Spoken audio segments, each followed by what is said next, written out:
That's a yeah, sure. All Yeah, right, I'm here ready we when you go. are. No, that is a good quote though. I live IRL, and I mean that's it's like that's pretty much it. You know, like that's That's the 2023 YOLO. Um, exactly. yeah. Live IRL. Hashtag live IRL. Live, laugh, love. You know all those things. And um, but no, there are too many of these new apps. As Nathaniel Henley and I are discussing to all of you out there, there are too many of these new apps these days, and Makes um, us feel like old men. certainly too much to keep up with. I tell you, I don't know. And well, first, I think that being on TikTok, like I've been doing, and I'm really interested in TikTok because I think there's a whole lot you can do with that. Be Real seems a little bit more like, based on my understanding of it, I don't know that there's a whole lot of something that you can leverage for like, whether it's the media or art side of things, that you can do a whole lot with that particular format because it's just like, what are you doing? Right. So it's like a I had documentation. TikTok whenever it first came out because Yeah. it was kind of like, oh, let's download the joke app. Like this is such a it was being advertised everywhere as I recall, and I had it for a few years, and then one day I went to like my liked posts, and I realized that it stopped. I guess I liked too many or something because it stopped saving them. And no matter what I did, didn't matter how many I liked or unliked or whatever, it just never. And so I had none to go back to and to show people or whatever. So I was like, I'm sure there's a fixable way to get rid of this, but I'm just done. And I wish I could say, oh, my life's so much better without it, but I it's still the same. It's I have no reaction to it anymore, so it's whatever. Right. Right. No, and the thing of it is that like for this, and whenever I'm excuse me, not streaming something live like we're doing now, I'm often streaming um, lots of pre-recorded things, and a lot of those end up Sure. being TikToks. And TikTok is interesting, and it interests me because it's actually something I guess that I can actually garner some attention on, and I feel like there's a lot of like explosive room for growth there. Oh, for So sure. that I've met lots of people that like have even just got their start from like TikTok and then have said, "Hey, if you like this and you want to see it not in a 16 by 9, vertical aspect ratio, if you yeah. want to see it flipped on YouTube, then go check out this." And while that doesn't usually garner as much attention, I've seen a lot of people sort of get their start that way, which is pretty cool. For sure, for sure. The the interesting thing, and right now I've got us on this stream, like layered vertically, and that was kind of by happenstance. But Oh, the vertical video, yeah, I don't know exactly, because like so I was thinking this year I had some like sort of ambitious, like I was going to go into 2023. I'm going to film like a whole bunch of these different films, and I guess I'm still sort of on track for some of the different things. But part of me was like, what if we just we try to be realistic here and try to do something more within our grasp, and something that had come to me, and I texted you originally about this kind of concept of trying to do a vertical video type of like filmmaking experiment, something like Twilight Zone but on TikTok or something like that. oh yeah, yeah, I remember Yeah. that. Yeah. Yeah, because the first thing I do anytime I have an idea like that, I text Nathaniel Henley. That's what I do. But Well, I'm hoping that that just sort of becomes a law, just across the board, regardless. I want all approved. I want all ideas approved by me, just in general. So he's, no, but yeah, that's pretty cool. Yeah, I definitely recall that, and I even recall mentioning it to my girlfriend, mm-hmm. and I said I was like, "This is, I think, one of your best ideas, Oh, really."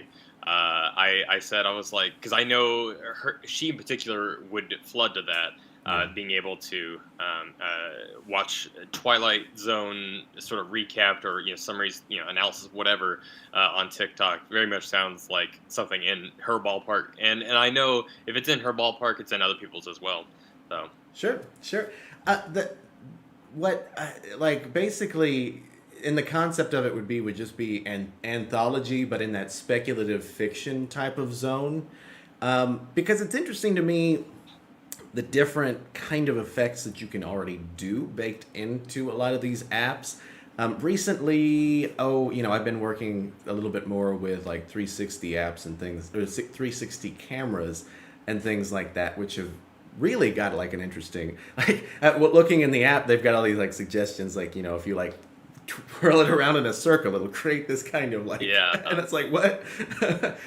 There's a way that you can do it that if you spin it, it'll create this effect of looking as though you're like on like this mini Earth, and most of what's in frame will be like sky. Oh yeah, I've seen that. Yeah. Yeah. And so, a lot of this, I think, is already just going to be novelty for like different, TikTokers, I guess that's the word, TikTok influencers.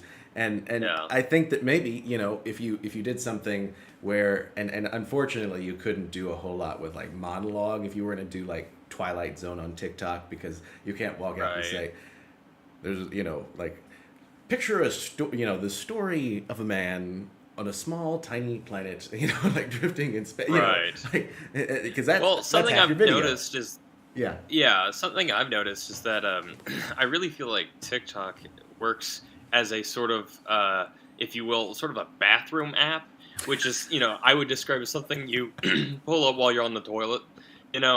I mean, and that sounds silly, but I see like YouTube as like a lunch break app. So something that you are like, okay, I've got 15 minutes on my lunch break to eat this sandwich or whatever, and so you pull up a YouTube video. You don't watch a 15-minute TikTok because they don't go on for that long, and so that's it. That's why, like, I feel like it's especially interesting to see how both of these big corporations are now trying to do what the other one's doing. Yeah. So if you notice, there's YouTube Shorts now, which is YouTube trying to be TikTok, and then I know TikTok has started using some features of YouTube and vice versa. And to me, it's like no, keep them separate in that regard. That way I can watch TikTok on the toilet in peace. Yeah. That's a very crude example, obviously, but that's just the way that I view it as, just sort of like a quick, like, while I'm on, while I'm waiting for, something in line or whatever. It's not something that you dedicate your actual time to that much, at least. Do you know who Marshall McLuhan is? I don't believe so. So he was like this 20th century intellectual, and I guess he's kind of considered the father of like media studies. Let's see, do I have his book?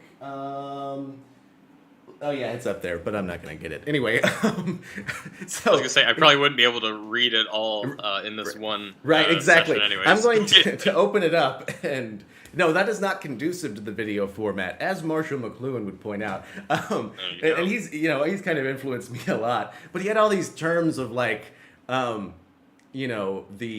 hot mediums that are like you're engaged with it. You're like, it's video. Cool mediums that are like media, I guess, but that are like radio. You can do chores and housework while you're listening to the things like that. Right. And so I really feel as though if Marshall McLuhan were alive today, he would use the terms a bathroom media medium or a lunch break medium. I feel like that's... I think more specifically, I may just be like the reincarnation of him or something. I think you probably are. Yes, I think so. Well, I did just make the assumption that he's dead. Do we know for certain? I'm pretty confident he's dead. Well, pretty confident. But just a few more of these podcast sessions, and you'll think otherwise. Believe me. Still alive to this day. Still yes, alive. Yep. If anybody could find a way, I'm sure Marshall McLuhan could. He had a way. Oh yeah. But yeah. That's awesome. He one of his lectures, I think it was recorded on vinyl record, but I guess is kind of like a test case for his theory about media. It's just like jam packed with all of these like sound effects, and so like he'll say something, and then it'll be there like be a parrot that's like parroting what he said and repeating it, and so I guess that all of this creates like this like 3D underwater or 6D underwater chess, kind of like I'm going to reinforce everything I'm going to teach you in this by using this like avant-garde technique of just cramming it full of everything. To me, that sounds like the strategy of like putting headphones on like a woman's womb to like feed music to the baby before Exactly. it's even born. Right. It sounds like that, except to our ears, and we're Yeah. adults and stuff. But Right. I like it. That sounds Yeah. cool. Yeah. No. Yeah. The Bach babies. Yes. And the Yep. I really wonder. I wonder if anybody has done enough research on like whether Bach makes babies smarter, like for real, or if that's just like one of those anecdotal things, or if you do a test case of like what different like composers will do to a baby, like in terms of like how will they grow up, like if they're listening Right. to Wagner in the womb, are they going to grow up to be like extremely dramatic and whatnot? But who knows? I can't vouch for the sake of what their music does to people, but I will tell you this that if you name a baby Mozart in today's day and age, it will grow up to hate Mozart. I That's all I know, and believe me, I know a baby that is named Homer, Homer. and the amount of jokes it's not even like two yet. And the amount of jokes he's going to receive about dough, like Yep. from The Simpsons, dough, that sort of thing. Right. I already feel so sorry for him. Yeah. Yeah. Yeah, I can see that. I can see realize that is very off topic. No, no, no, no. That's good. Swear to go from Simpsons babies. How do you feel about like do you go for, if if you're writing a character, do you go for like quote unquote realistic names of what somebody would actually be called, or do you go for like like, oh, I feel like there's like a trope of like a novel name, you know what I mean? Like there's a Yeah. protagonist with a name like Usually with the Theodosius alliteration. MacGyver or something, Yeah, yeah. Yeah, no, for me it really just depends. Like some stories, like I've written names for, and then I think back, or I'll look back later. I'll be like, I think it's good, and then someone else will be like, that's a really silly name, and I'm like, oh, okay. But then other times, a lot of the stuff I've been writing recently is all superhero related, and so the luxury you get there is that superheroes and supervillains and characters in comic books just have these insane names. I mean, for crying out loud, you will have, a guy who's a cryogeneticist named named Mr. Victor Freeze, right? Yeah. Or you'll have, Harley Quinn is Harlan Quinzel. Like, they know what they're doing. It's sort of tongue in cheek, but that's sort of the luxury with what I've been doing recently. Is just like getting the luxury of like, okay, even if it sounds a little goofy, it's fine because everyone's name is a little goofy in this world. Right. And personally, like, I don't roll my eyes so much at the sillier names anyways. I know a lot of people that's a big hang up for them, but for me, even if a character has a strange name, honestly, that just makes me remember it more, because the truth is, in real life, people have strange names, and It's true. It's just a sad. I mean, there are some names where you think, wow, that's very generic and basic, and there's other names where you say like, whoa, I will never in my life forget how terrible that is, or like whatever. Yeah. No, yeah, absolutely. Absolutely. I always love a good, I mean, I guess I do have to remind myself, or at least a former version of myself that was more into like the grandiose names, is that you don't get a high score for like syllable count, you know what I mean? And so Right. sometimes you do that have is to so true. temper your ideas, Right. But That sometimes is everybody so can true. can be like John and ideas, Right. But sometimes there we go, created an echo effect. But Mary yeah. Sue. So, yeah. Anyway, I know that I'm watching our chat too. I believe that the great filmmaker Adam Smith is watching us currently. What? Yeah. That's cool. I Yes. don't know how to activate chat. I don't know how to view it. So I've just got I've got the Discord open, and I have. Oh, I see. Okay, I see a little thing. I have the Which, Facebook by the way, open I was too. going to ask Clayton, can you come on down to my house and fix my remote? My TV, I can't find my channels I'm looking for anymore. Can you come on down and fix it? Something about HD, something about HDMI. I don't know what that means. Which I Anyways, believe I pronounce "hid me." I don't know that the professionals do, but yeah, yeah. I remember one time I actually, to impress a date, I told her about the real. This is a real story that I really did. I didn't have a belt for one particular occasion, so I just grabbed an HDMI cord and was able to tie it around my waist and call it a day. And I remember the date was very impressed with that story, and it went swimmingly. If not off that alone, I might be on like r/cringe dates on Reddit or something, but it's funny. I feel like there's a spectrum of like there are the things that are like, okay, that's odd, and then there are like things that are like, I don't know about that. But then there are the things that are like, I don't know, like there's like a genius to it that's like. I And mean, if it you, makes you feel any better, it wasn't by choice. It was right. out of desperation. You mentioned MacGyver earlier. Right, exactly.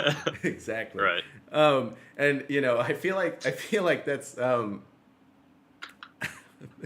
it's one of those things where, like, if you were in like Silicon Valley and you told somebody that you didn't have a belt, so you just used an HDMI cable, like, that's just another day in like. Right. Yeah, they'd say, "Yeah, I have one too. Why are you? Right. I have one on right now. Why are you? Why is that strange? Mm-hmm. So what? Yes. Yes. I saw Adam Smith. He can't. He's not able to respond because he is driving, and we appreciate you being safe, Adam. Be safe out there. Which this goes to show that my vision of doing this like simulcast eventually, both radio and TV at once. One of these days. Apparently, it's already working. So. Yeah. Yeah. That's Yeah. good. That's good. Yeah. And that's the real question, isn't it? Whenever we have driving cars, is all radio going to go visual eventually, or will we just? I don't know. See, on those type topics, sometimes I do find myself thinking about them, and then I immediately stop because I'm not in control of it. I don't know, Uh-huh. and I'll be fine either way. Because, Right. like, I have the stuff I listen to, Yep. and if I can control it, I'd like to drive my own car. But if it starts driving me around, okay. Right. Like, Yes. that's my response to most things, unfortunately. It's just like, whatever. I mean, that's perfectly. I mean, that's understandable. I think it's one of those chess moves where you gotta, if you're like the media moguls out there, you gotta be thinking a few steps ahead to where the driving cars start. It's like you'll be waiting probably an unexpectedly like long time, like 30 years or something, like we've been waiting for flying cars. But Right. the gotta Yeah. be in place for the day and age whenever you can install a TV into somebody's dashboard. And like the transportation department won't flag it for like the fact that if you're just like a manual driving car that's going to get somebody killed. Right. Yeah. Um, By the way, I love that all this was sparked because Adam's driving right now, Exactly. and him driving and listening is enough to be like, all right, let's discuss the actual possibilities of flying around in our cars. Right. Exactly. As he flies down the interstate. That's funny. And and not to be like too cerebral about it, but like the way. So I'm trying to watch as much as possible about what Oh, of course. the streamers and so forth are doing already. Like, what are the startups that are doing like these sorts of streaming platforms doing? What are their challenges? They're wondering whether linear TV continues to exist at all, and that's kind of what I'm hoping to start here. And so, like the integrated format, the convergent media is really trying to figure that one out is really what I'm after. So I mean, you know, I think that this is both the fact that we're good as radio and that we we are already engaging with our audience. So this experiment is going wonderfully already. I can already I can already see it. I'm glad to be a part of it. Yeah, I've definitely seen sort of the fall, or if you will, as a YouTuber video would call it, the rise and fall of cable and antenna TV. Right.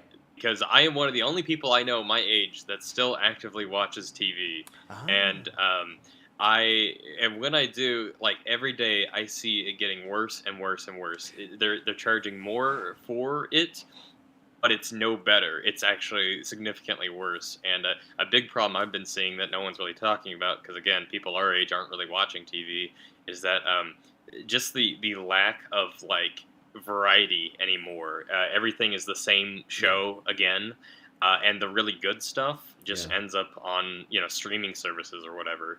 And I'm not Right. saying that's a good or bad thing. I don't really care. But Hmm. it is interesting to note that a lot of these channels just keep playing the same three commercials because they know that I'm the only chump watching it right then, and they can get away with it because they've got the lowest numbers they've had since 1975 or whatever. Right, right, and that is it's really an interesting dynamic because, like you say, it really comes down to that doubling down on your audience and your base. At the same time, it's interesting because like right here in Southeast Missouri, they've expanded. We've got Telemundo, and so that's an addition. So at at the same time, antenna TV is something where a lot of these different established media companies are like diving into and like expanding upon, but and so in some ways you're going to reach more of an audience or different audiences, and so it's interesting how it continues to grow, but like we say, it's not necessarily innovating because it's like it's procedurals, it's it's all these different things, um, and so Well, it's kind of like, and the one that comes to mind, it was a Fox show, right? It was Monarch. oh boy, Yeah, I exactly. love this already. Go ahead.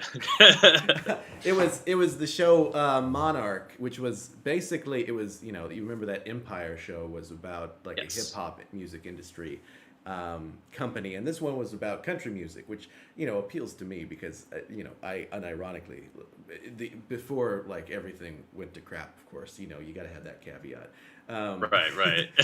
The old stuff, Yeah, yeah. and so I was like, this could be interesting, but of course it's not going to be. It's like, so you compare like the narrative quality of something like Monarch, which is of course canceled now, with something Oh, like Succession, which I love, and things like I've watching heard that. lots of positive things about that. Yeah, Yeah. and it's like, yeah, it's not, it's just not, it's not the same. Right. So it's, I don't know, and I think maybe the real opportunities for innovation come from somewhere on the outside of like most of our systems. So if you're finding a different level of quality, maybe it comes from like starting Well, and outside. something that I've been thinking about is like, a lot of people, know that I'm a film and TV major, and so they'll ask, like, oh, you surely you've seen insert show here or Mm-hmm. whatever. And almost always, at least with TV shows, my instant answer is always no. Not out of being mean or rude or anything like that, but it's out of literally I feel like people, and not just me, but people in general, they will be drawn to their favorite whatever show reaches out to them. Yeah. So it doesn't matter where it is or how you view it or whatever. If they can get a whiff of it and it interests them enough, if it hooks them enough, they will get to it however they can. Yeah. And there's been a few shows that have done that to me over the years or whatever, but as long as there is a way for, like, even if I don't immediately have the desire to, get on board and watch the latest show and everything, Yes. I really do feel like I'll get to it eventually, sort of thing. That's my attitude. I know not a lot. I know a lot of people have to be up to date, constantly or whatever. But I just know for me personally, if it is really interesting to me, I'll watch it. If not, then I'll get to it eventually. Right. Basically. Right. Um, no, absolutely, absolutely, and that it really does speak to our cultural diffusion, and just the lines that are splitting up on terms of like what's common culture anymore. And I think in a lot of ways, there's that who was it? Somebody, was his name Kevin Kelly? There was a famous. If you're asking me for like reassurance, I do not know. I'm trying to see if maybe just asking will make me remember. That doesn't Oh usually yeah. work, but you try it. You try it. He did that piece about 10 years ago, famously, that was like you only need like 10, or you only need like 1,000 true fans, right? And in a lot of ways, I think that that's kind of becoming the standard of like what the future looks more and more like if you're doing content creation in general. It's not maybe these HBO shows only have 1,000 true fans. I don't know what the benchmark in the future is going to be to keep Even if it. they didn't, they would say it had more. So that's what they do. Yeah, which that's the real question is like is the benchmark for what does and doesn't get canceled on Netflix going to get lower because so they don't Right. cancel everything anymore. But I remember the day and age where like when shows were announced for Netflix, like if it was like an adaptation or something, people were ecstatic, like, oh my gosh, it's getting its own Netflix show. This is amazing. And nowadays, if it's getting its own Netflix show, that's usually the death of the franchise, which is so unfortunate because, Right. like, everyone wants their favorite franchise, whatever it may be, to get the best possible treatment. Right. And that's why I'm so happy when certain, shows or movies or whatever do get that proper treatment because it's like this is such a rare gem to come across. Right. And even though I may not be a particular fan of it or whatever, I'm happy for you that you got that you got the treatment that you deserve. Right. Right. Yeah, I guess it's really sometimes maybe it's the thing where you got to go on the outside and develop an IP that they want to buy and then sell it to them so they can milk it for all it's worth until it dies. Which maybe if I'm not attached to it too much, maybe that works. But Right. like maybe that's I had a buddy that he said that he was writing a Netflix space opera. ooh. And I was like, oh, interesting. How do you know it's for Netflix? And he's like, well, I haven't told them about it yet. And but his whole thing was that he said he was like, I'm going to plan it all out, and I'm going to be so strict with my deal that no studio can buy it unless I have complete creative control. And I'm like, like applause for wanting to stick it to the man. Yeah. Good luck with that because I don't Right. think that's going to work. That's not how the business works. Right. And as much as I would love to see that happen, that's such a thing that people dream about, like, having the opportunity to do, and very few can actually pull it off because that's not how studios aren't going to agree to that, Right. that sort of thing.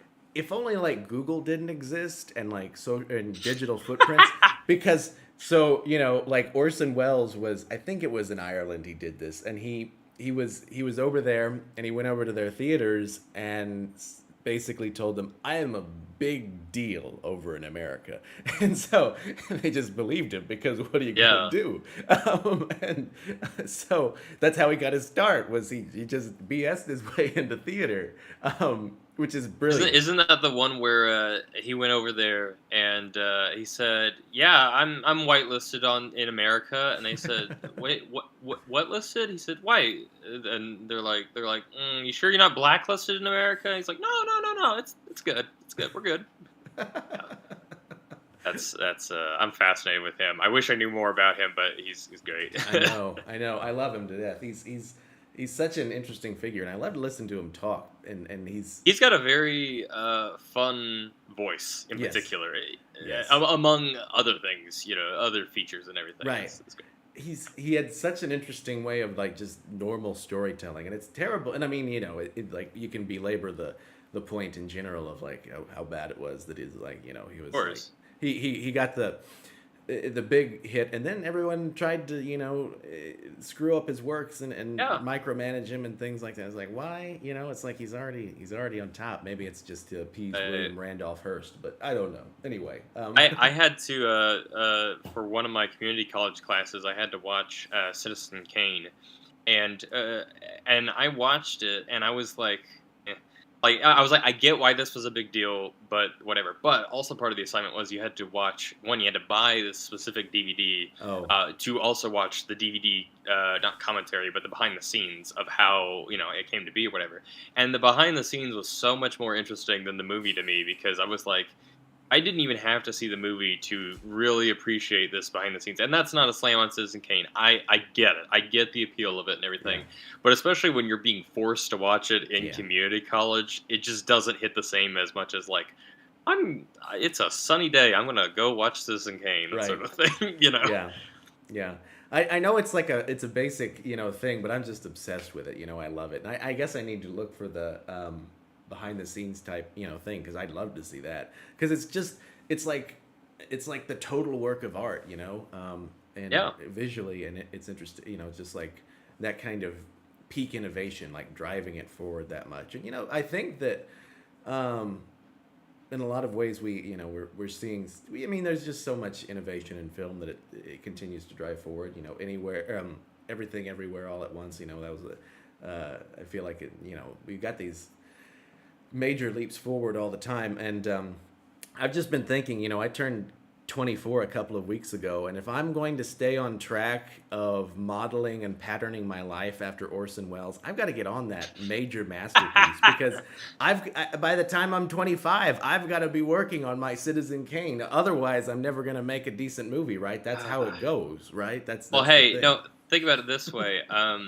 If you go ahead and start working on it, and actually if you go ahead and start shooting it, and you won't have to put on makeup throughout the rest of the movie. You can just shoot it when you're this age, and then 20 years you shoot your older scenes, and then when you're 80 you shoot those scenes.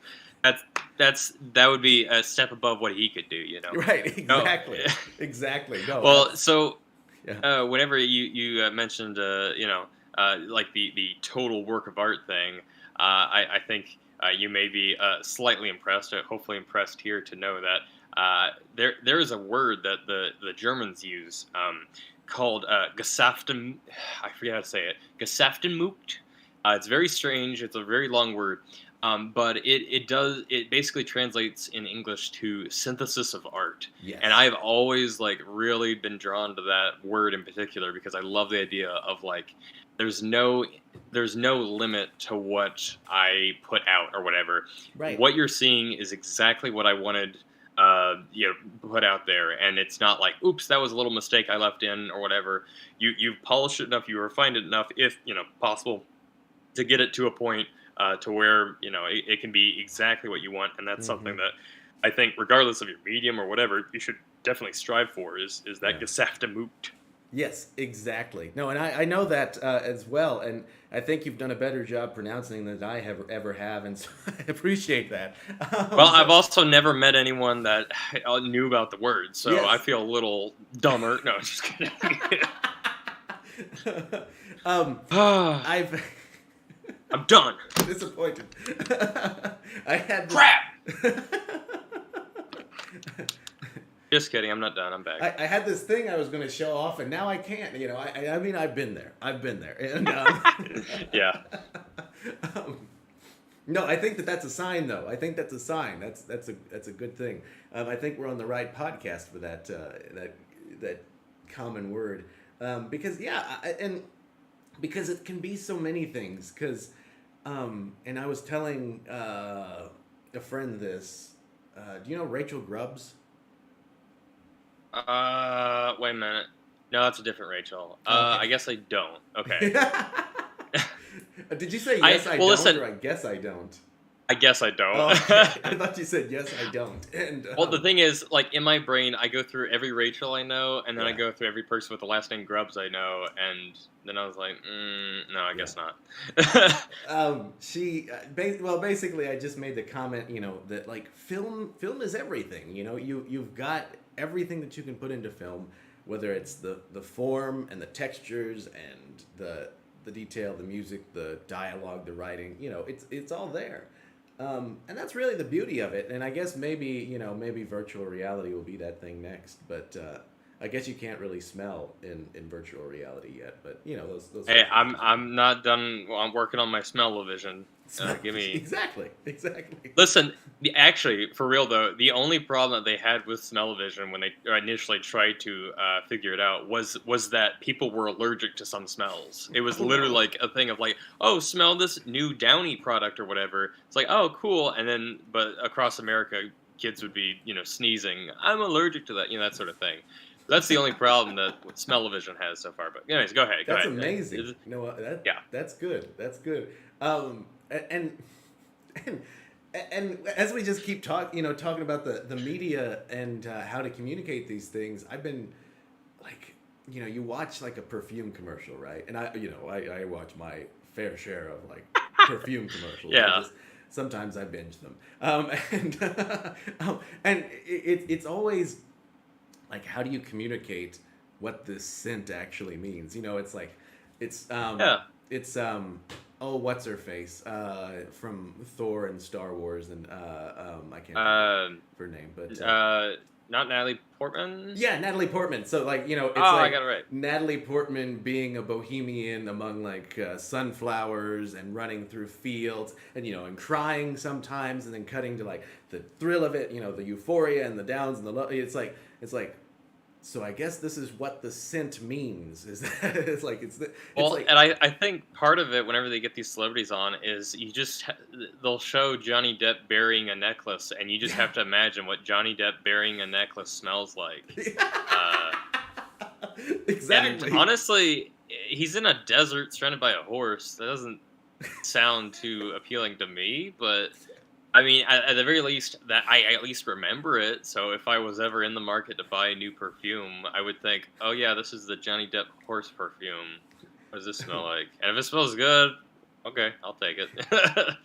Dr. Freud, I had this dream where I was in the desert, and Johnny Depp was there bearing a necklace, and there was a horse. And what does it mean, Doctor? And Yeah, and then little did he know he was writing that down and then gave it to a commercial executive, and he's like, "This is a good perfume commercial. Use this." Yeah, no, that's maybe how the business goes. I think maybe that's it. You come up with the commercial first based on some weird dream you had, and then you come Hmm. up with a scent to sell through it. Like, I think that's the way to go. I think it really is. Right. Um, Well, what's funny is that actually a few weeks ago I was visiting with a friend, and I forgot while we were visiting. I was like, oh crud. I have a interview with the Arrow, the oh yeah. the newspaper people, and they had asked me. Well, they also asked me that same day. They said they're like, "Hey, we've been trying to email you and you haven't been responding, so we're gonna try your text. Like, can we interview you?" And I was like, I'm already sorry. Like I, to be fair, they were emailing an address that I don't really use anymore. Anyways, besides the point. But over the phone, they were asking me about like sort of the creative process and making films and telling stories and that sort of thing. And one of the questions they asked were like, how do you come up with the ideas for your films? Which is a very broad question because that could come from all sorts of sources and just about anything. Yeah. And I guess in the spur of the moment, I was also driving, and again with a friend. I just said I was like, dreams, and that was it. I just said dreams, but I elaborated further that I meant that a lot of my projects that even if they are on the back burner, like I haven't actually made them yet, Yeah. have just been like actual frequent dreams that I can remember, write down, and then repurpose later into something. Right. And I think that a lot of people take that for granted. Maybe it's just a thing of like I don't know, like some people don't have dreams that could be made into movies, or if they did, they'd get like put on a watch list or something. But I, I just know that my dreams tend to be interesting concepts that I would love to adapt to other mediums, Hmm. whatever it may be. Right. Some of those end up as art house films, and some of those end up as um, Some of um, those end up 3 to 5 years in prison. Yeah. yeah, and on certain never mind, certain websites in the bowels of the internet. But anyway, never mind. Yep. Um, That's true. um, so no, I think no, yeah, absolutely, absolutely. And the thing about it is that, like, for you to do a commercial about a scent, it's kind of like, how do you capture synesthesia, like how, or and have synesthesia for the non-synesthete, which I mean, I imagine, I don't and recently I was thinking of trying to do a short film um based on, and I like the amateur of amateurs on piano, but I was going to try to do something at like the piano, and um, every key would be like, it would be chromesthesia, so it would be like switching between the colors based on, the sound, and try to capture and imagine what it must be like to have that kind of association between these sorts of things. um, and how would I do that? Would I try to, like, either color grade or like layer it with maybe um, like some water dye and make it, transparent, and try to film through that. Anyway, never mind. Well, But no, that's really cool because funny enough, I actually made in 2019 a movie called Synesthesia. ooh, And I say movie; it was 10 minutes short, but sure. and it's that same sort of premise of I basically got, I think, 75 of my friends, and basically it's sort of a glorified music video, really, but each scene that I shot over the summer had a different person in the same spot, and with a completely different like color scheme to it. Oh, And each I made sure to film each scene and each location with specific things in the background, and basically make a whole, like, a diorama for pretty much every scene. So every one that you look at is something completely different than the previous one, but more specifically, it's something that I associate with that person. So albeit the colors or the imagery, or whatever. And that was an actual. I thought it was so funny that you brought that up, because that's an actual thing right. that you can view. And it really Yeah. does exist in the world. I don't know what else to say about it. I like that idea though. That's a compelling thing, and to Yeah, try to capture those sorts of things. It's, I really like either mindfulness and mysticism, thinking about in terms of like cinema, and how you kind of like imbue and capture like those sense of awe, and because how would you capture that sort of thing for somebody that doesn't have it, and right. it's yeah, it's weird because like how do you draw a line? Sometimes I think, did this idea come to me like instantaneously connected to this one? Is that kind of a sign of like being on some sort of spectrum of synesthesia, or is it just like a random association that's just baked into the subconscious? I don't know, and those are Well, all a interesting cool, things. an especially cool thing about that is that, like, uh, the movie that I made, there's over 70 shots of all these real life people that I know, with the exception of one of them was my cat. But that's besides the point. But the cool part is that the people would watch it, and they, send me back their feedback, and everything on it, and they would say, like, my favorite shot was the one of this one. They'd send a screenshot or whatever. And then the amazing part is that I would show I would be able to tell the guy that was in that shot that one was focused on, and say, like, hey, by the way, this girl who's in this other shot says that yours is her favorite.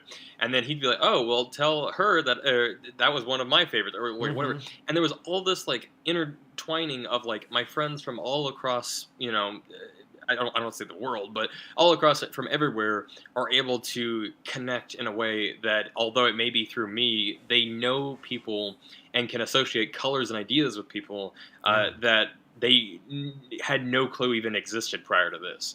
Like, for Mhm. instance, I could tell my girlfriend, like, oh, that guy we saw at Walmart, he, his name is Jay or like whatever, and she'd be like, I don't know who that is. I say, oh, well, he had this scene in a Sin Season, and she goes, oh, I know him, and it's like he didn't say a word in it, but she thinks she knows him because Right. she associates him now with the color blue and aliens because that shot involved blue aliens or like whatever. And I think that's something really special that sort of also at the time. I don't think it. I think I moved channels since, but at the time, it also sort of bumped up the views. When you have 70 people in your movie, at least 70 people are going to watch it, minus one cat. But then also, there's the chance that they'll show their their loved ones and their friends or whatever. And from there, at the time, it got 1,000 views, which was that was a lot for me. I was like, I'm happy. Yeah, yeah, absolutely, absolutely, yeah, yeah. No, and that really, no, for sure, for sure. I think that's, uh, Well, and I want to specify, like, sorry, I wanted to specify that this is not like a shill, like, oh, go check it out or anything. I don't care anymore. I can't stand to watch it anymore because that's just a personal thing. It's been, a few years, but yeah, I just thought it was relevant to the right. conversation. Shameless self promotion. That's what we're all about here, though. That I I'm mean, not. I'm terrible at it. I can't. I mean, I can't throw stones, so I got to empower other people to just shamelessly self promote because You're I gonna got throw to, stones you at know other better. people? Oh my Right, gosh. because you can't throw stones at glass houses, because like if you can't throw stones at other people, who can you throw stones at? That's what I'm saying. Yeah. Um, Yep. anyway, Listen, dodgeball is just America's twist on stoning. So well, that's if you, true. if you think about it, I mean, it's okay. Um, uh, but yeah, you at, go ahead. at least, well, it doesn't become an execution until you're down to the last man, and then it does. That's But true. so I guess, but that's kind of like warfare, right? That kind of ends up being that way. Um, Yeah, but true. This is coming from a guy who's been hit with way too many dodgeballs.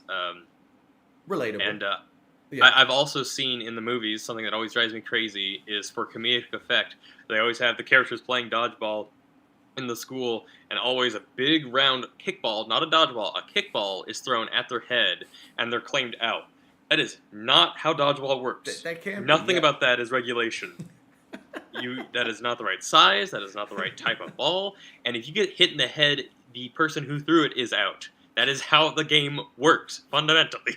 Anyways, all right. Have you have you found the appropriate email at which to contact whoever was in charge of directing and I've been producing it? sending messages to Doug the dodgeball champion at gmail.com for years, and I'm starting to think it's not a real domain. Um, but that's neither here nor there. I'll try again a little later today. That's Right, okay. exactly, exactly. Yeah. I mentioned to you that I've been thinking about basically in terms of just thinking about these sorts of streaming things, like if you were to invent like a hyper addictive game that could last for like hours at a time and people would just have to sit around playing it. Basically they've got like poker TV right now and things like that. But if you could do something that were more like, I forget the name of the game. There's like a space opera one that is like notoriously like 24 hours long. Oh Um, gosh, but like an app? it's like, no, I think it's a tabletop thing. It's like Imperium or something like that. Oh. Stellar Imperium, something like. This shows how well versed I am in this.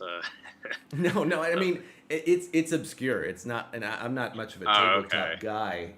But I just heard of this because like space opera stuff. That's Sure. gotta love it. And so, no, it lasts forever. And but if you could do something like Oh that. no, I know what you're talking about. I think it's called Monopoly. You could. Why not do Monopoly TV? Who's? I do wonder, have they done Monopoly in space? I'm sure. You know, Oh, that's like on the International Space Station or a Monopoly that's that, themed after that could be space. fun. Uh, It depends on which form you're playing, Oh which yeah, group you're playing with, yeah. really. Mm-hmm. Right. No, absolutely, absolutely. Well, I've been. I mean, I I would love to dive my toes into the world of like game making someday, Mm-hmm. and I've certainly made like board games and small simple games before, but I just know that like I don't know. I feel like I'm just now getting to a point where I'm comfortable with making like animations, and it's taken me so long to get to this point that it's like if I dive my toes into game making, it's going to be a whole new world to get into or whatever. And but I had the inspiration a few years ago. Again, tracing back to earlier, I had a dream about a sort of, if you could imagine, Minecraft meets Legend of Zelda, and it's more specifically the 2D top-down Zeldas Hmm. that everyone loves so much, and the big thing about it would be it being multiplayer. And as soon as I woke up, I'm so happy that I did this, and it's so good. I'll send you pictures later for reference. Um, as soon as I woke up, I immediately started sketching out ideas of what I remember from my dream because I Yeah. knew that in minutes time I would forget it. And I drew up some very basic sketches, and I started developing some ideas for it. And it's still on the back burner. I would still love to get to it someday, but I really do think it's a good idea for a game. And I have some game making buddies that I showed it to, and they said like, we would love to help with this if you're ready to go forth with it or whatever. And I was like, well, right now I'm just in the I literally dreamt it up last night stage. But after I get out of that, then I would love to make it more of a reality, and Right. so. Yeah. But yeah, like when you have the inspiration for that type of thing, regardless of the game or whatever, if it's a good game, it will be addictive. And if you try to make it addictive, I feel like that kind of takes away some of the genuineness of it. And I'm not trying to insult your idea or No, anything yet, no. but like it's just like a good game will transcend Right. all of that. I feel like.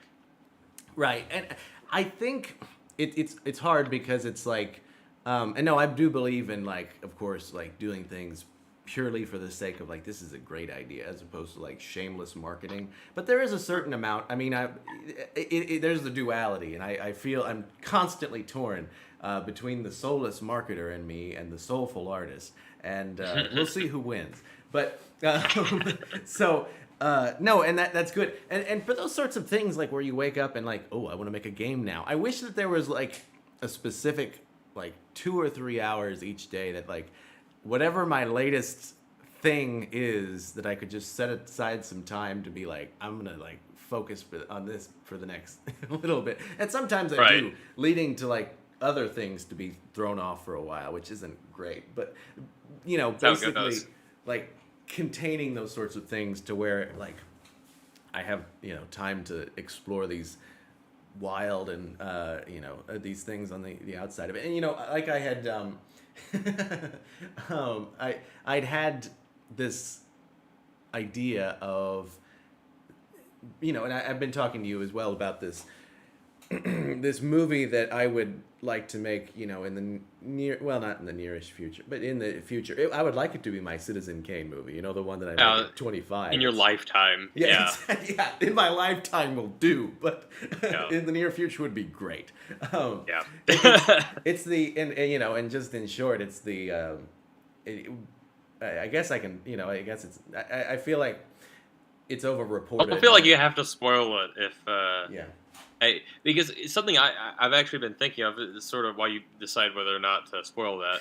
Uh, Something I've been thinking about is like how much I personally enjoy like getting to work on something, especially if I've been really cooking up for a while, and not release like 1,000 teasers or give it away or whatever. I really do believe that there is an art to just being like, hey, boom, dropped. Here's the whole thing Right. in its entirety. There's no trailer. Like maybe you announce, hey, I'm going to be dropping this like a few days prior or something like that. But for the most Yeah. part, this is it, and it feels more of a like. I guess more of a surprise and a pleasant sort of thing to. I mean, if for instance, if it's a video, it's showing up in your sub box or whatever. I think there's something really special about not having it marked on the calendar for months ahead if you're, expecting it. Right. Right. Um, it's sort of like getting a. It's sort of like not expecting a birthday present, but then you get a huge crazy one or something like that. You Sure. know, it's nice.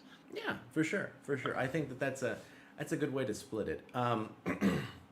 No, I had been thinking, and I feel as though like somebody's. I mean, so I mean, I don't think of myself as a generally cynical person, but the reason why, in general, I don't worry too much about people stealing ideas, and I won't give away the specifics of the film idea, but maybe some of the game ideas, because hey, who knows? Somebody might want to come develop it with me. Sure.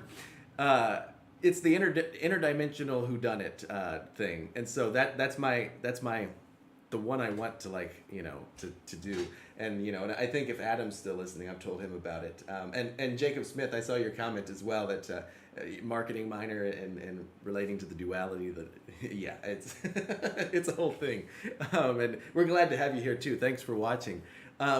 It's like so part of that ploy of like how I would go about, because I've got this grand vision, of course, of what the movie would be, and funding. Where do you get that sort of thing? So my thought is, why not make it into a sort of game first that can become like this magnet? Basically, try and do. Now, all these things, instant recall. What do you do with that? How do you have instant recall? That's what I'm wondering.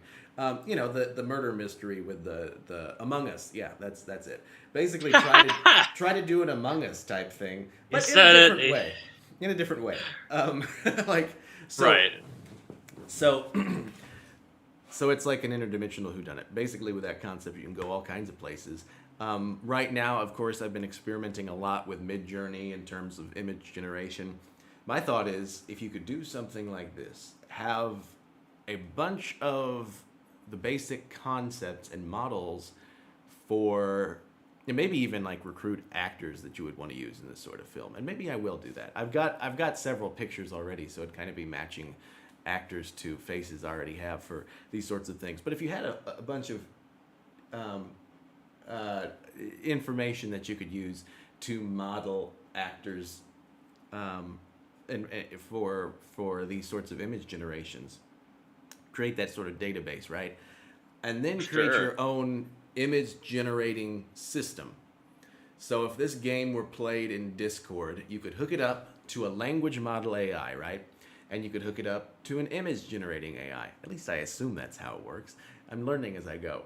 I was gonna say I'm not the guy to ask for the technical aspect of it. Right. You have then some presets, like have the sort of murder mystery follow these sorts of things in general, have the suspects be these sorts of people in general, and make it into AI internet powered multimedia clue.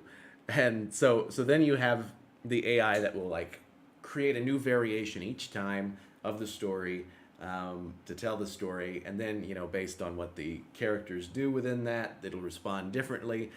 New images will be generated each time for each of the characters, so it's still the same character, but we've just for each game unlocks a new reality, so it has a different sort of theme. So I've tried to do different themes, whether it's like different types of painting techniques, or I did one variation for one of the universes that was tarot type of themed, which I'm really interested in for this particular purpose. But so I there's so basically if you could do it in a way that you train the image generation, and basically have them unlock something completely original with each and every game, so that should be simple enough to make, right? That's what I'm that's what I'm sort of working on.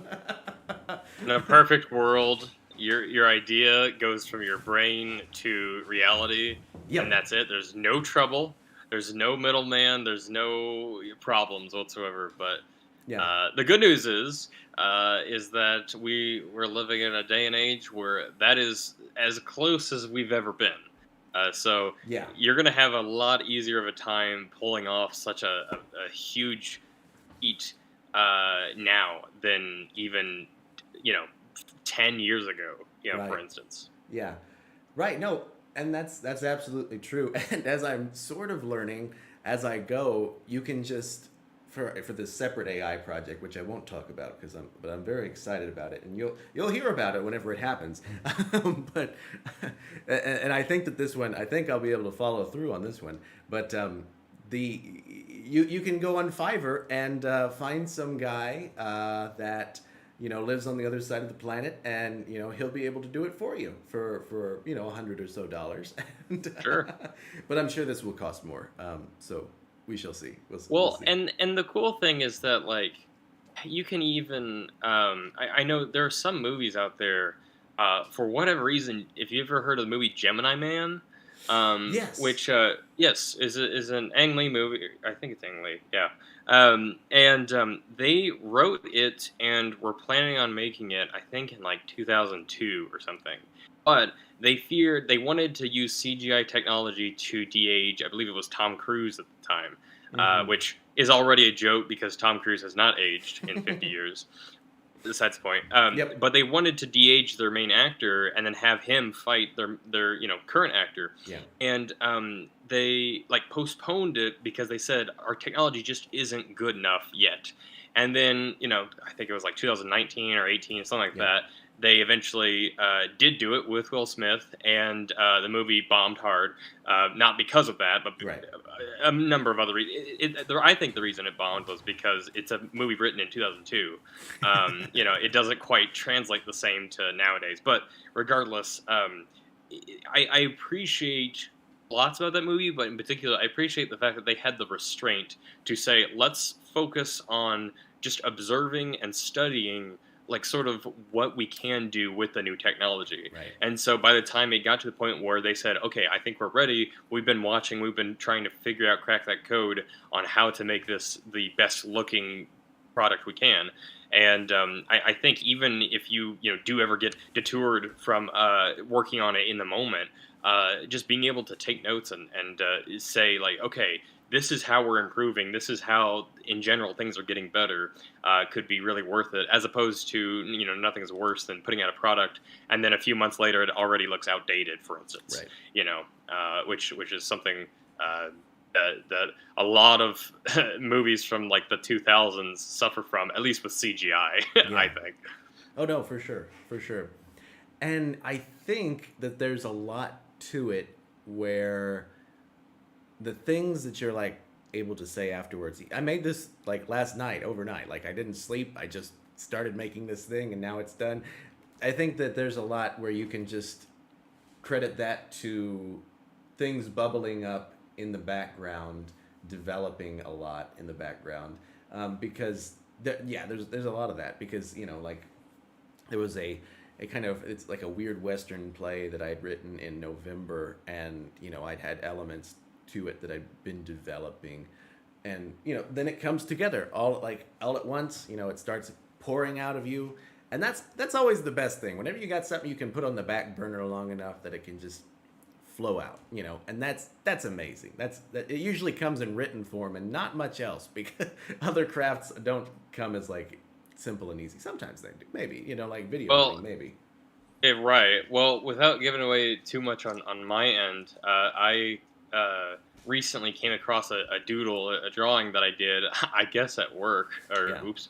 But I came across something that I just had the idea for, and I guess it must have been like a few months ago, and then this past week I sort of discovered it again, and I started thinking about it, and it over the course of like 2 or 3 days, I kept thinking, because what it was an idea for a murder mystery, and let's just say of a particular comic book character that I'm now synonymous with, apparently.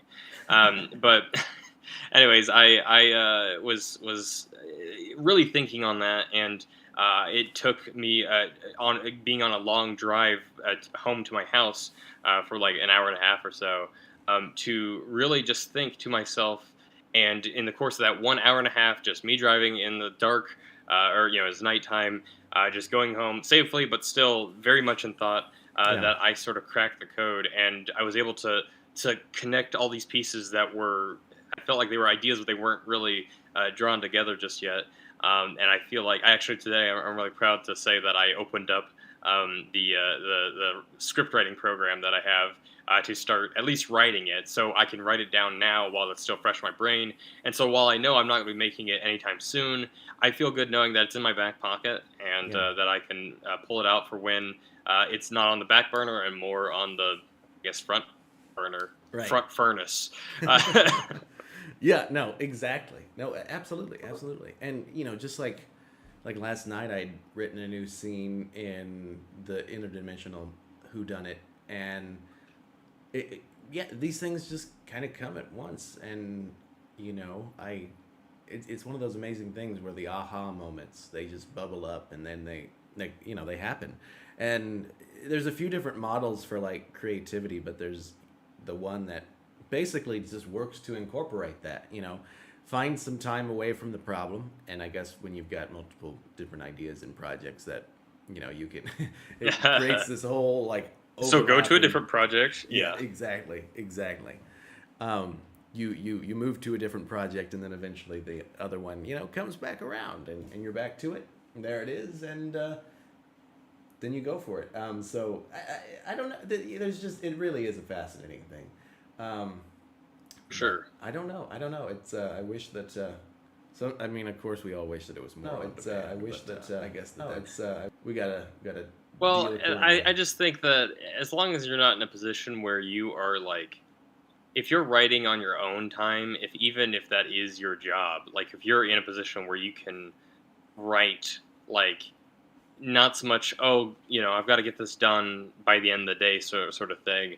And if you're like, actively thinking about it, and then, oh, here's an idea for the first scene or whatever, and then Mhm. you jot it down in some form or fashion, I feel like that's a lot more of a natural and not only less stressful way to do it, but also I think it'll be a better product. Now, I Yeah. say that with the prefacing that I have been in a situation where I have had to write out a script due by the end of the day, sort of thing. Yeah. And much to my surprise, a few times when that's happened, they've actually been like selected for like, this is amazing work. We would like to enter this into a contest. I'm like, I wrote this in like 10 seconds. Like this is what, but the stuff I really try for doesn't get the accolades or Right. whatever. That classic debacle. It still cracks me up that I had a college class where it was just video basics, or no, multimedia basics, and all it was just like make a 3 to 4 minute video to music, no words, that's it, sort of thing. Mm-hmm. And I had been procrastinating on it over and over and over, and finally the weekend came when it was due, and so I just shot it. It was just me and my girlfriend. We just shot it, and I was editing it that night, and I looked over to her and I was like, this is crap. Like, this is like, no, it's not her fault or anything, but I was like, on my end, this is not my best work, sort of thing. And but I still finished it and submitted it, and the teacher was so impressed that she asked if she could submit it, and I was like, sure. And a little did I know later that it would win third place out of some Missouri media contest or whatever. And Mm-hmm. whenever they told me that I had won that, I said, what is that? And I kind of had to remember. Oh wait, that thing I made like a year ago. Like I had to remember the name of it and everything. But I mean, I don't know. It's just like it's weird which ideas stick and which ones don't. Yeah. Basically. It really is. It really is.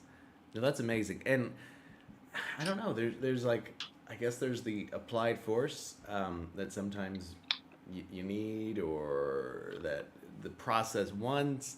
And there's really just a dichotomy of things, because for the longest time, I've avoided like basically trying to be too much by the books in terms of like, because I studied journalism instead of film, and only took a few film classes to get enough of it. And I was like, maybe this is maybe this makes me like avant-garde, because that's the way I thought, in times past. I can't be contained to one subject. Okay. Well, it was kind of like, maybe this is like, if I don't learn the rules, I can't be limited, by I guess, but that's what one thinks anyway. I don't care about the rule of thirds. Yeah. I don't know any of the rules. Yeah, no, that's. I mean, it's not bad logic, really. I've seen it work. I wish it was joking, but it really is something to that, I think. The thing that sticks with me as far as like I feel as though, it's good to learn, the basics of a lot of these things in order to play around with them. The number one thing I think maybe that like I was listening to, and she didn't go to our school, but listening to somebody I'd met when I was visiting St. Louis, and I guess that she was from the South or somewhere down there, and she'd mentioned a film friend that had taken it, and she was like, being on set is so daunting, you've got to love what you do. And, I guess that's all true, I guess. But I feel as though there's a lot to it where if you don't really know what you're getting yourself into in terms of, then maybe you have an advantage as far as like you're getting yourself into a world of trouble, but you don't know it yet, and that's what keeps you going. So, well, my dad, when he was in college, he went through. I think he said like he was doing like 2 years of some particular field, and then he was about to graduate, and then he called it and moved on to something else, did 2 more years of that, and said, one more. And then he eventually found his degree that he's had ever since, But he still kicks himself about that type of stuff, because it's like, I could have spared myself so much more, grief and money yeah, and all that. But I mean, the good news is, at least for my sake, I feel like I've always at least assumed that it was going to be in the film world, at least since 4th grade. Which my funny thing about that is like in 4th grade, I sort of decided like, I think this is sort of where I want to go more towards. But prior to that, I wanted to be a mime. So I don't know what exactly happened to make me transition from mime to filmmaker, but ultimately, I think I made the better call. Because I think if I was a mime, I just have myself on mute right now, I think. It would be harder to interview you, that's for sure. Yeah. I'd be recreating everything of like my journey and everything, through hand motions. Starting a series of interviewing people that don't talk. Next, I'm going to Buckingham Palace to talk to the guards. Yes, I was gonna say that's a great there's your podcast there idea. You just interview mimes. Yeah, exactly. I think that film will be easier for you to break into than mime business will be. That's just oh really? Oh, interesting. Join Spark TV for the latest in groundbreaking studies on filmmaking. Yeah, no, that's good. No, maybe I need to add that because, and I guess I'll mention partly the AI project that I have been working on as of this week has been basically something that will be a trends aggregator.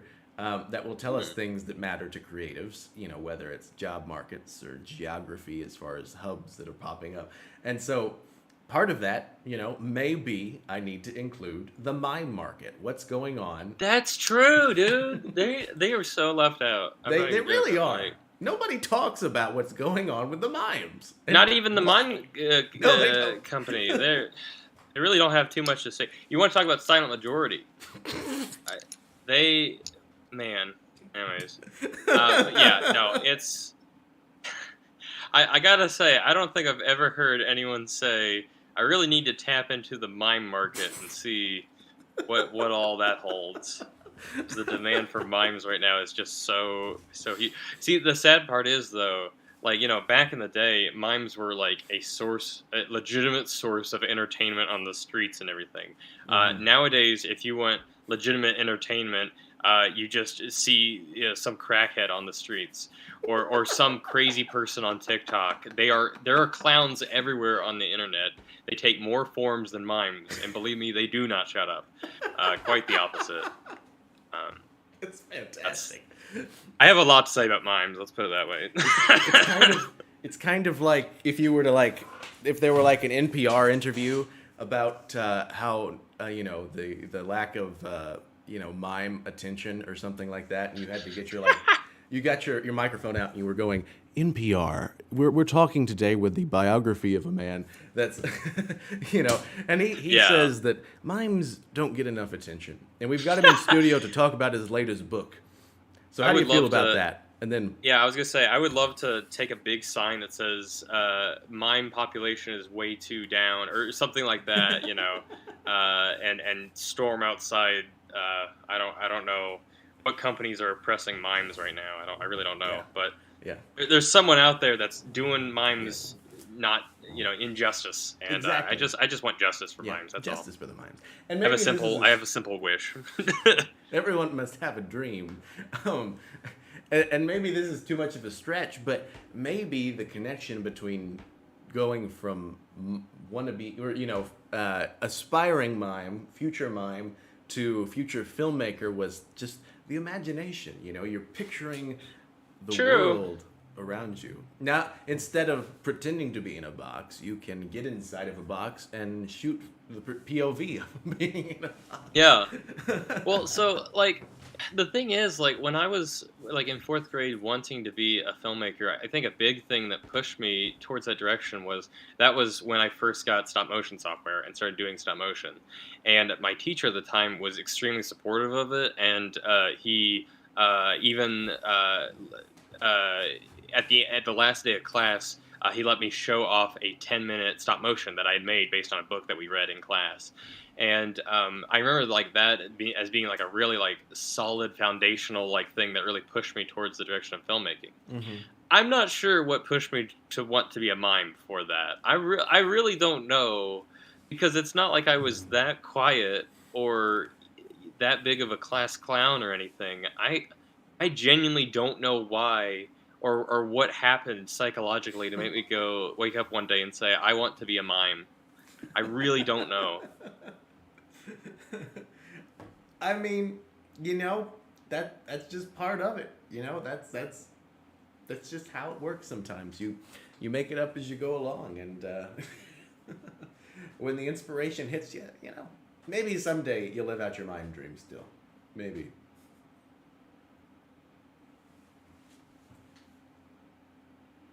See, I'm getting good at miming. See, you fell for that. I was wondering, like, is my audio dropped and you. Oh, it did. See, I would have been a great mime, but You would have been. they didn't You would have accept me been. at clown school. It's true. It's true. That's okay. That's great. I can't believe that worked. I saw the fear in your eyes. You're like, oh no. I saw the fear in your eyes. You're like, oh no. I saw the fear in your eyes. You're like, oh no. I saw the fear in your eyes. I tried to make sure that the motions were going on there, but yeah. Well, and then watch in a few minutes it'll happen for real, and I'll actually be like, wait, can you not hear me for real this time? Oh man, this is good. Yeah. This is good. Yeah, Fun. the miming business, and I think it's gonna come back in a big way. We'll see. But, Yeah, yeah. Like I say, there's enough clowns as is, but it's true. Yeah. Yeah. Well, this does give me inspiration. I may have to continue with the TikTok Twilight Zone thing now. We're gonna have to see. We'll have to see about that. That may be the way to go. For sure. Yeah. But in terms of trying to not overdo it, I suppose, in terms of having too many goals that some of them get crowded out. That may be a manageable one. No budget. 1 minute long. Maybe that's going to make it even harder to edit and shoot. But it might be an idea. But we shall Well, I see. mean, I'll say this much, like, although I'm not as much of a I'm just not as well versed in Twilight Zone. It fascinates me, but I've never really like sat down and watched it.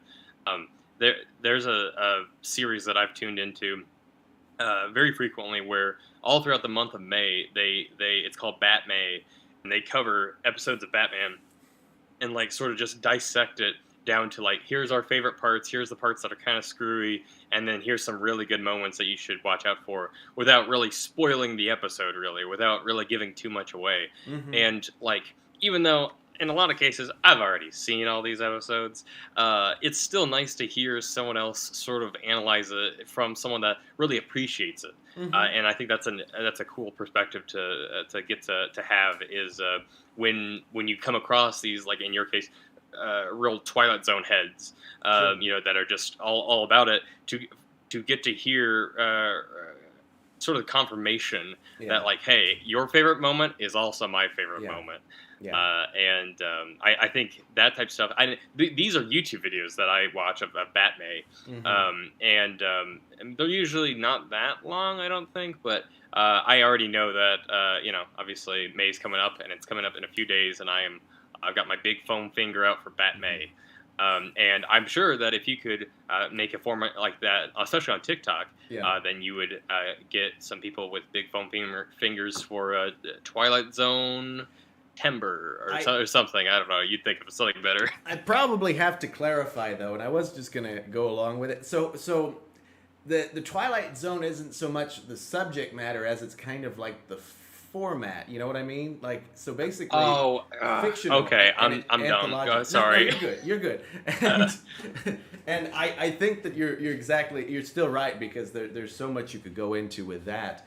And maybe it's you just play off the pastiches of the Twilight Zone. I don't know. Maybe. Well, so. I was gonna say, and at the very least, like if you get into a bit of a rut or something where it's like, I need to put out something, but I don't have the capacity to be Right. able to go out and shoot and make a full, a thing like that.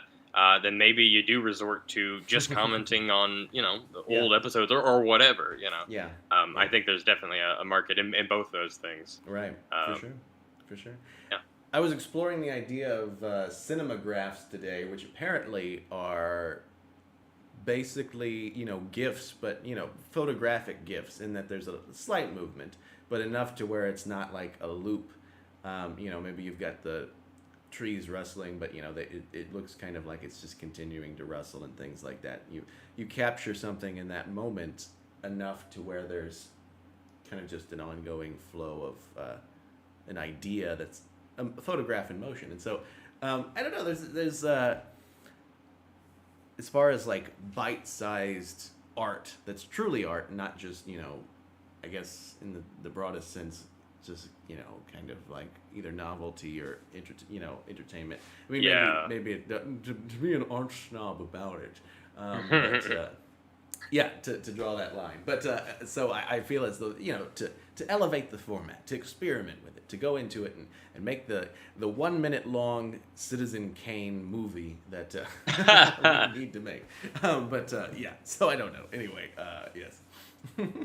I would love to see the 1 minute long Citizen Kane debut, the Gesaffe de Right. Moot, the magnum opus. Yeah. I'll be there with my big foam finger pointing at. I'm ready to.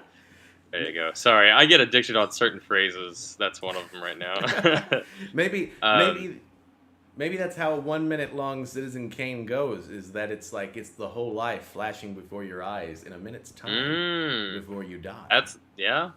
That'd be pretty interesting. Or maybe it's like I'm just hungry. That's why I said that. Maybe it's B movie, but every time Citizen Kane, they mention Charlie Foster Kane, it speeds up. Anyway, I don't know, but I had to. I feel my like I'm 23, but I feel like I'm older more and more quickly, I guess, because I'm already having to ask other people what other memes mean. Like I'll get waves of memes after like months after they're long since passed, and I'll like show someone it, and they just respond with, "That's really old. Like, how did you just find this?" And like there's even been times where I've had to ask like, what does this mean? And they're like, "I shut up, Grandpa," that sort of thing. And I think a lot of that, although it really is sort of that, like you said, the sort of art snob in me, doesn't want to accept this. Although very valid form of entertainment. You know, you can find whatever you want funny in my mind. Like to me, it just doesn't like stick with me like Mm-hmm. real entertainment or real comedies or whatever do. Right. Um, I just don't find myself quoting memes every day. I'm not much of a memester, That's true. if you We will. we do live in a highly memed world, in that it's a highly referential world. You know what I mean? It's kind of Hmm. like, here's what this is. It's like that thing that I saw on the one thing. You know what I mean? And so, anyway, Well, and something I've realized is I think I used to kind of like memes, but now I'm very much over them. yeah. And I think part of it is I think I value more like of the inside jokes less between people of the internet and more between like actual friends and stuff. So like one of ours right now in my primary friend group is whenever we are using the term for like hang out, like let's go, eat food or to the bowling alley or whatever, we just say, hey, who's down to spud up? I don't know where the phrase "spud up" came from, Mm-hmm. but it we've been spud upping a lot, and I've been saying the phrase "spud up" a lot because it's very addictive, and but more specifically, it feels like an exclusive thing that it's like this is funny to us and anyone like yourself who's now let in on the spudding, Mm-hmm. sort of thing, and to me that's more valuable than like I don't know the latest meme or whatever. To me, it's more valuable to be able to personally make someone laugh as opposed to like put something out for Twitter to find or whatever. Right. No, for sure. For sure. That's good. That's good. I think there's a whole referential universe within our different communities, different groups, and things like that. It's a wild. Well, and actually, we've started making in my friend group. We've started making a card game based out of our inside jokes, and it's I.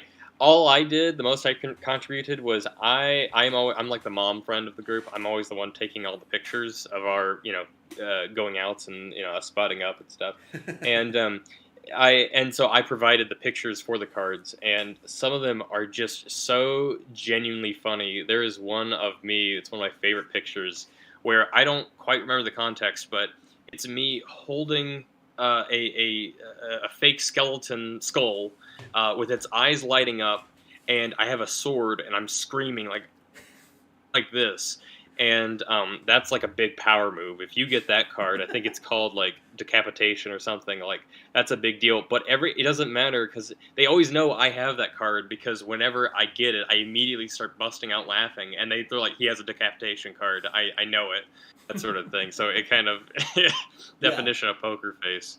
But again, that's something that like creatively you can apply to your things, and given this card game would not be funny to anyone but our small group of Sure. friends, but I mean we're having the biggest time not only making the cards but also balancing the game and all that type of stuff, and it's a blast. Yeah, for sure, for sure. And I think that speaks to trying to craft a community, which I think that, and that's the shameless marketer, I guess, in me again, is trying Ah, to yes. to, to look at the science of how you put together people and what they generate these different meanings for different things, and how that works, and whether it works, and to what degree. But I don't know. I don't know. There's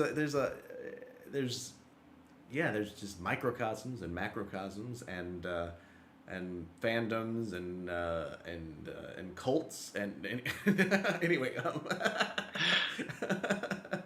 I don't know where to go with from there's a that. spectrum. Your words, not mine. They're not the Yeah. same, but Oh, sometimes right. they are. The thing I've Well, noticed, usually right? that's cult leader talk, so that's. So I was, it's like I was thinking, what's a good way for effective, what is effective leadership, right? And never mind. And I learned it was not being a cult, and that's the thing. You had to That's the learn thing. Yes. that? Sooner or later, it came across that cults aren't really good, and you got to avoid them. And so I thought, hey, I think I'll do that. I'll do that. I won't do anything culty. But I begrudgingly agreed. Fine, Mom, I won't join a cult. I know, right? Well, if you sometimes, never mind, I won't go there. They're notoriously litigious people, and so I won't poke the bear. Though bear poking really would be a fun extreme sport, don't you think? Anyway, no, never Well, mind. I tell you though, there's something about the design of bears are so good and so adorable, They are. but you cannot hug them, which sucks. But It, poking them, that's a maybe.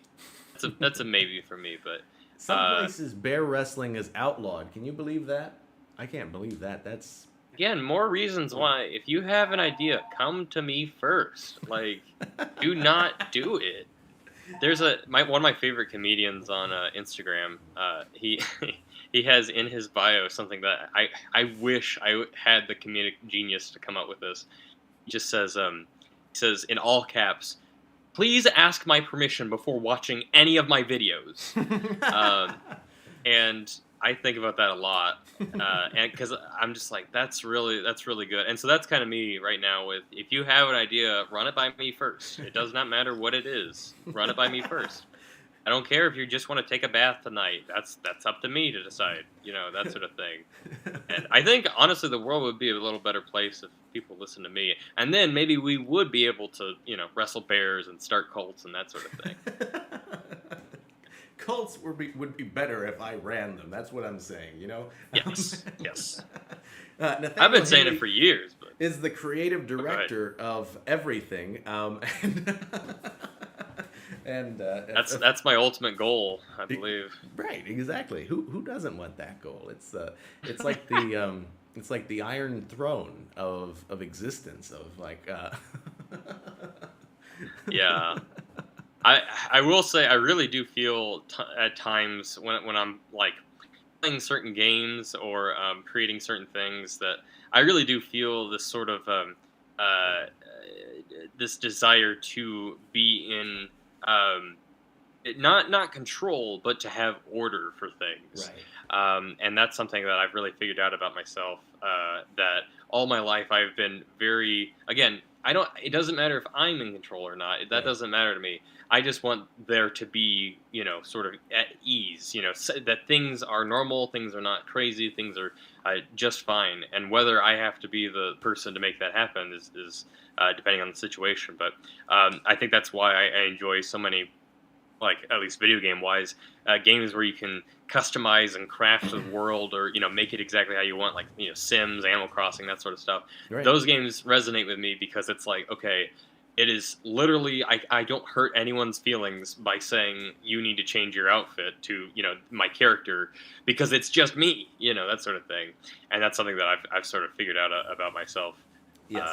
I don't know. It's a simple dream, and I think it's the dream we all have, and that is attaining godhood. Yes, I was trying to avoid using the phrase God mindset or whatever, but God mode, yes. Yes.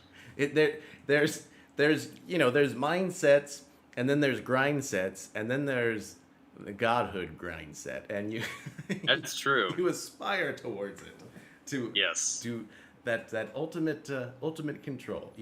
I think it's really funny. balanced, as all things should be. My girlfriend in her Animal Crossing town, she cares so much about her little villagers, her little animals. She is always like tending to them. Like if they're hungry, she brings them food. If they want new clothes, she brings them new clothes. If they want to hang out, she'll hang out with it. She will drop everything for them. And I haven't talked to mine in like 2 years. And she's like, "Why are you so mean to them?" And I'm like, "I want them to know who's in charge. Okay, I am not their friend. I am their dictator. Okay, so that needs to be very abundant to these cute little critters. That if they betray me, I will axe them off so quick. They're not my friends. They're my enemies that haven't betrayed me yet. That's how I do." That's fantastic. I mean, they didn't teach me that in How to Win Friends and Influence People, but I think that's the next edition. Yeah, that's real Dale Carnegie stuff. Probably more like Robert Greene, the 48 Laws of Power type of thing. But I think it's more psychopath behavior, but that's Well, 48 Laws of Power is very popular in prison, I hear. Yeah. Um, Yeah. and no, I feel like there's something really theological there going on between the two versions of how to take care of Animal Crossing. There's the God that takes care of things, and then there's the God that steps back and lets it run itself into the ground. The way I view it, I view it like myself as like the little devil on their shoulder, and she's the little angel on their shoulder, and we both have our separate ways of running Exactly. our little towns. Yeah. Chaos and order. There needs to. Hmm. It's a healthy balance of both. A process of becoming. Yeah. Yeah. Oh my gosh. Well, I've chatted at you here a couple of hours almost. Being the creative director. I've chatted at you here. Now I'm hitting the infinite loop again. Whoops. I can't do that. I click into the video and then it starts playing it again. And anyway. It's okay. As the creative director of everything, I approve that. That's fine. Okay. Yeah. The infinite loop, yeah. Would you like Just to call don't it get then? stuck in one. Oh, yeah. Oh yeah. Yeah, it's fine with me. Okay. Whatever you think Yeah, sounds good. no, I just, I didn't want to end up too abruptly. We will have, I don't know that we've got perhaps a few followers still with us, but we are at 8:30. We have Rachel and Elizabeth Harness who will be joining us to talk about Cool. their radio play.